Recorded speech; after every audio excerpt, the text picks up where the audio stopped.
But also, no girl's ever excited to find out that the guy's a burglar. Just like, what do you do for a living? Like, I rob houses. Oh my goodness, I love houses. It never happens either. Hello, my name is Marcus Baker, and I am trying to live the American dream. People in New York, where I just moved from, used to ask me all the time. They'd be like, "What's Arkansas like?" I'd be like, "Oh my goodness! Like, if you ever had the chance to visit, don't." But I'm here because I ran out of money in New York because it's expensive. My American dream is I want to become a professional stand-up comedian that can, not necessarily, I don't want to make a lot of money, I don't care about that. I just want to be able to perform for a lot of people and be able to be comfortable. I was actually selling ShamWows, just trying to figure out what I was going to do with my life, and I was hanging out with my friend Dallin in Colorado, and I was always cracking jokes and kind of the life of the party. My friend Dallin's doing music, and he just kind of looked at me one night, and he kind of pulled me aside. He was like, "Hey, dude, you're looking for that thing that you want to do with your life. Why not stand up?"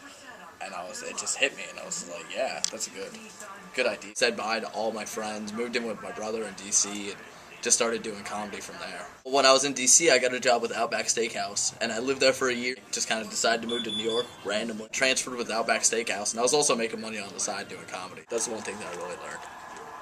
It's a grind, especially if you don't have a college degree. And I slept on my roommate's floor,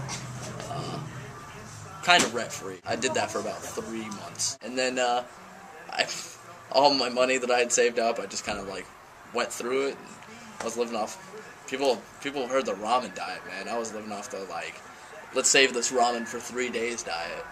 And I was like, oh, I'm going to get a job close to my house. Didn't happen. I sent out seriously, I sent out 200 resumes within 2 months.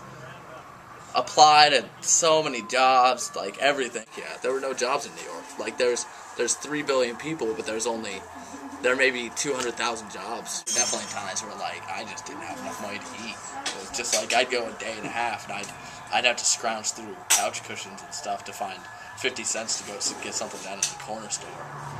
And I never really let on how serious it got. I'd get to the point where I'd be like, "Yo, I'm broke.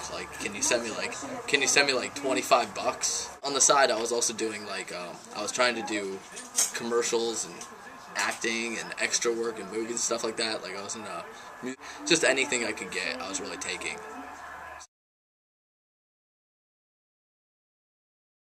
Comedy costs money to do, and so when you do comedy, a lot of times you have to pay to do stage time. I never get booed. Never once did I leave the stage defeated.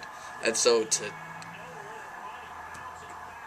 have to come back because of money, not because I didn't have the talent, but because I just didn't have the means to support myself out there while I was doing it, while I was getting started. That was really the toughest part. So I'm originally from Colorado, so I'm going to move back there, open up a cash for gold store, kind of like this one. Do that for a couple years, and I plan on moving back to New York City and doing comedy again. And I'm not giving up on comedy still. I'm still doing it. Any invention that makes me just disappear automatically, it's ridiculous. They put them on, they're like, "Where'd he go?" Ah!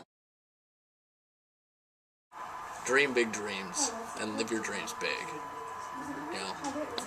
It makes sense. So.